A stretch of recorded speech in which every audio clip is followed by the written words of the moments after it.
Менің атым Қуаныш. Менің жалғыз өмір сүріп келе жатқаныма 2 жылдан астам уақыт өтіп барады. Атанам болған, оны еске алудың өзі бір қасірет. Менен атанам қандай адамдар еді? Оларды сипаттап берші десе, мен ол адамның көзіне үнсіз ғана жауап қатар едім. Қасірет дегенім, мен тіпті атанамды танып та үлгермедім.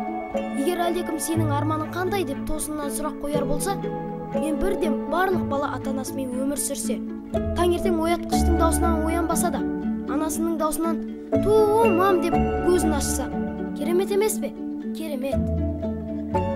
Қазір менің жасым 11-де. Мына кісілер кім дейсіздер ғой? Таныстыра кетейін. Осыдан 2 жыл бұрын, яғни атанам өмірден өткеннен кейін, мені осындағы туыстарым кезекпен бағатын болды. Уақыт өте келе, күнде қараудан туыстарым қиналды ма, әлде өздерінің туғаны болмаған соң ба? Әйтеуір нақты ары қарай кімнің асырап алатыны жайлы отбасыаралық жиналыс болды.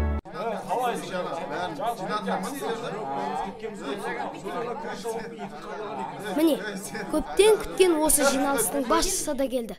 Әй, отыра беріңдер. Бұл менің апам Балшекер. Қуаныш балам, келе ғой ортаға. Бүгінгі жиналысымызды ашық деп жариялаймыз. Так, біздің отбасымыздың бір мүшесі Қуаныш баламыздың әр туысының үйінде көшіп қонып жүргені бәрімізге мәлім. Сол себепті бүгін Қуаныш баламызды мына мен аман тұрғанда кімнің қолында қалатынын нақтылап алуымыз қажет. Қане, асыраймын, бағамын деушілер болса, пожалуйста. Ешкім үндемейді. Міне бірінші, әкемнің інісі болуы керек. Есімі Кеңес, қасындағы келіншегі. Түптеп келгенде, менің жеңешем болып тұр ғой, сөз осы кісіде. Бауырым баласы мен де баламдай ғой енді. Бірақ енді мен оны мына жағдайда алмаймын. Айып етпесеңіздер екен. Қараңыздаршы мені, менің онсыз да бала шағам көп екені сіздерге мәлім шығар енді. Иә. Менен бірінші бас тартқан осы кісілер. Жарайды. Екінші, әкемнің ағасы Белес болатын. Бұлай ғой жалпы негізінде. Мен негізі бағуым бағам. Бірақ өздеріңізді білесіздер ғой. Мен әлі үйленген адам емеспін. Жұрттар сосын ойламай ма? Мына Белесің үйленбей жатып бір баласы бар екен деп. Жоқ, болмайды. Болмайды. Точка. Болмайды. Охо, мынаны қара. Менен бірден екеу бас тартады деп ойламаппын. Одан кейін әкемнің әпкесі Питон. Мүмкін ерсілеу естілер. Негізі шын аты жөні Перизат. Толықтау болғаннан кейін оны осылай атап кеткен. Отау құрғанына 5 жылдың көлемі болса да, жездем екеуінің арасында нәресте жоқ. Менің бар үмітім Питонда еді. Мен өзім туам. Тіпті қояр емессіңдер ғой. Осы уақытқа дейін не тумаса, бұдан кейін де тумайды дейсіздер ма? Ойбай, масқара. Біздің шаңырағымыздан іңгәлағаның дауыс шығады. Туам. Все, болды. Отыр.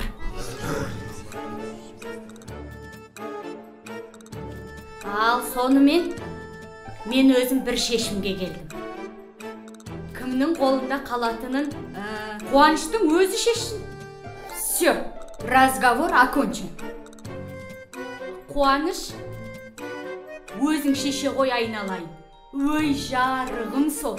Осылайша туыс таңдау маған бұйырды. Ол әрине маған қиынға соққан жоқ. Мен іштей өз таңдауымды алдын ала жасаған болатынмын. Анам әке мен шешеден бір ұл, бір қыз. Қыз менің анам, ұл менің нағашым Мақсат. Өзі бір түрлілеу, жан дүниесін қарапайым жан түсінер қоймас. Бала кезінен сәл аурушаң. 3 рет қатарынан үйленген. Бірақ бір менде сөз жарастырып, отбасында ұзақ болмады. Осылайша мен Мақсат ағамды таңдаған болатынмын. Ал ол... Осылай күндерде өтіп жатты. Мен өсе келе Мақсат ағамның қолғанатына айналдым. Менің таңдауыма қарсы болмаған соң, мен оған қамқор бола бастадым. Дүкеннен бір күні келсем, Мақсат ағам демалатын түтігін аузына салып, пианино ойнап жатыр екен. Түскі асын тезірек дайындауға кірістім. Ағам көп сөйлегенді жақтырмайтын, бірақ тыңдағанды ұнататын, тыңдаудан жалықпайтын. Менің әр сөзімді мұқият тыңдап, оларға ерекше көңіл бөлетін. Оған өзім сүйіп оқитын шетел әдебиеттері ішінде Джеймс Гринвудтың өгей баласы Жюль Верннің 15 жасар капитанын күнде баяндап беріп отыратын едім. Ол қайғылы жерлеріне келгенде көзіне жас алып, күлкілі жерлеріне келгенде кәдімгі жас балаша қуанатын.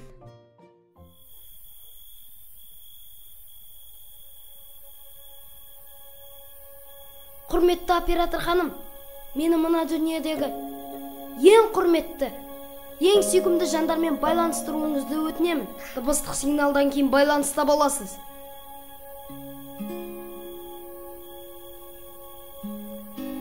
Ең құрметті жандарға, ең сүйкімді жаннан сәлем!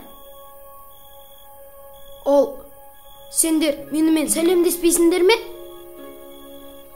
Жарайды. Мен сендер жақсы көретінімді тағы да бір рет естеріңізге салайын. Мен сендерді жақсы көремін. Ана, сені. Әке, сені де. Біз бүгін Мақсат аға екеуміз грек жаңғағынан бәліш пісіруді үйрендік. Сендер мен үшін қуаныш шығарсыңдар, я? Білем, үнсіз қуанышсыңдар. Сендерде ол жақта сөйлеме деп бұйырды ма? Түсінем. Шынымен, сендерді сағындым, ана. Әке, сендерсіз мен... Оператор, тезірек байланысты үз. Дыбыстық сигналдан кейін байланыс үзіледі.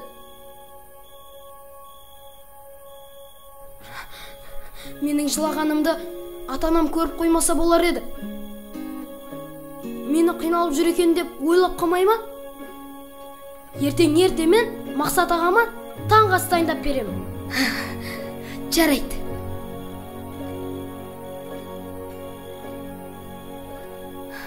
Мен сендермен біргемін.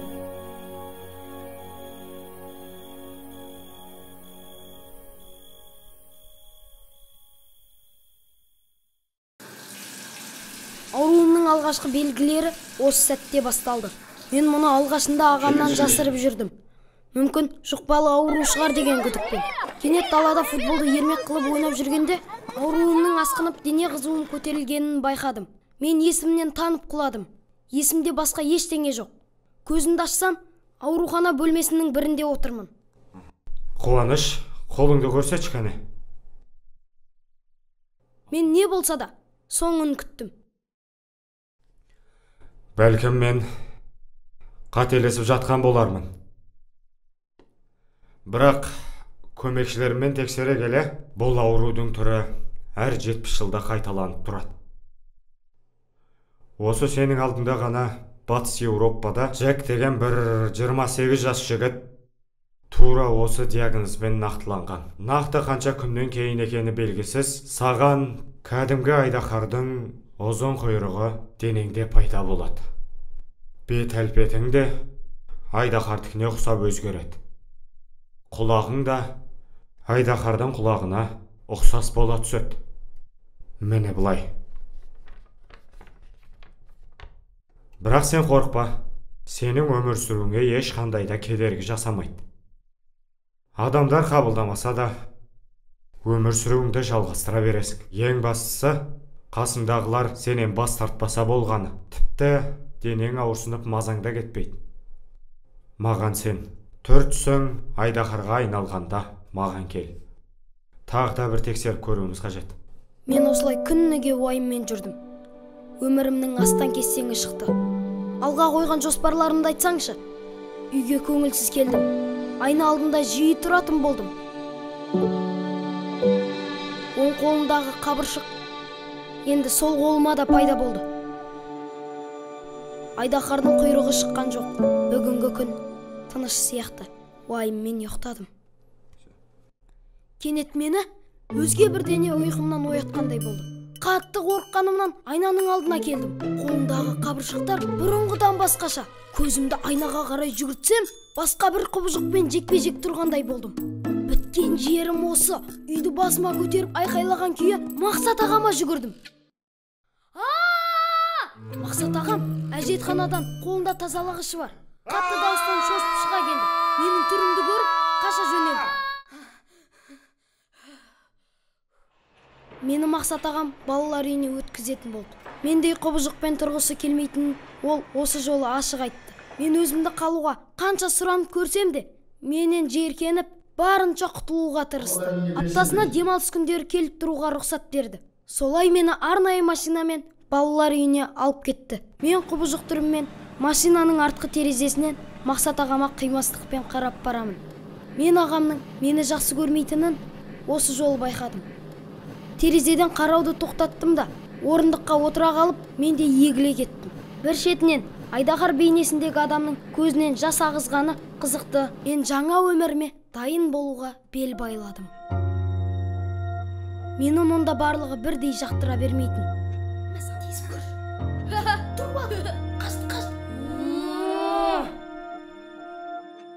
Тіпті барлығы жақтырмайды десем де болады. Өмірімде осындай өзгеріс болады деп ойламаппын. Достарым бала кезден жоқ еді. Енді мені түсінетін дос табу маған екі талай. Сенбі, мені балалар үйі бір күнге демалысқа жіберді. Мен амалдың жоқтығынан үйге бардым. Мақсат аға? Мақсат аға! Не болды сізге? Мақсат ағам өз бөлмесінде демалатын аппаратына жете алмай дірілдеп жатыр екен. Мен жүгіріп барып аппаратын қолына бердім. Міне, араға кішкене уақыт сала, Мақсат аға демді тереңірек жұтып, демала кетті.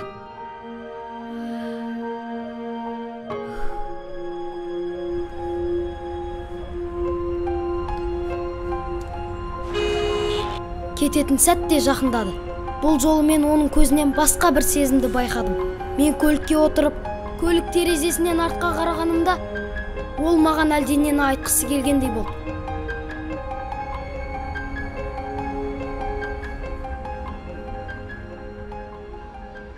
Мен осылайша тағы жалғыз қалдым.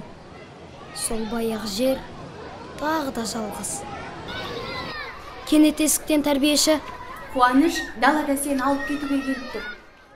Тәрбиеші апай, сен күтіп тұр дегенде, мені шынымен әкем мен шешем әкететіндей көрінді. Кәдімгідей ерекше бір тылсым күштің себебімен мені алып кететіндей көрінді. Мен олардың жүздерін көруге сондай асықтым. Жоқ, мені қазір ата-анам көрсе шошып қалар. Не істерімді де білмеймін. Бірақ шықпасам, олар мені тағы да тастап кететін секілді. Мен қандай болсам да, олар мені өздеріне солай қабылдайды.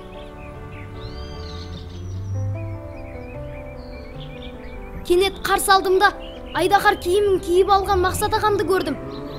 Аз уақыттың ішінде маған доста, ата-ана болған адамды көріп, мен қатты қуандым. Мен барлығынан үмітімді үзгенде, Мақсат ағам ойымды өзгертті. Ол маған адамның сұлулығы сырт келбетінде емес, ішкі жан дүниесінде екенін айтты. Осылайша мен Мақсат ағамды одан сайын жақсы көре бастадым. Мен өз өміріме өкінбеймін. Мен өз отбасымды таптым.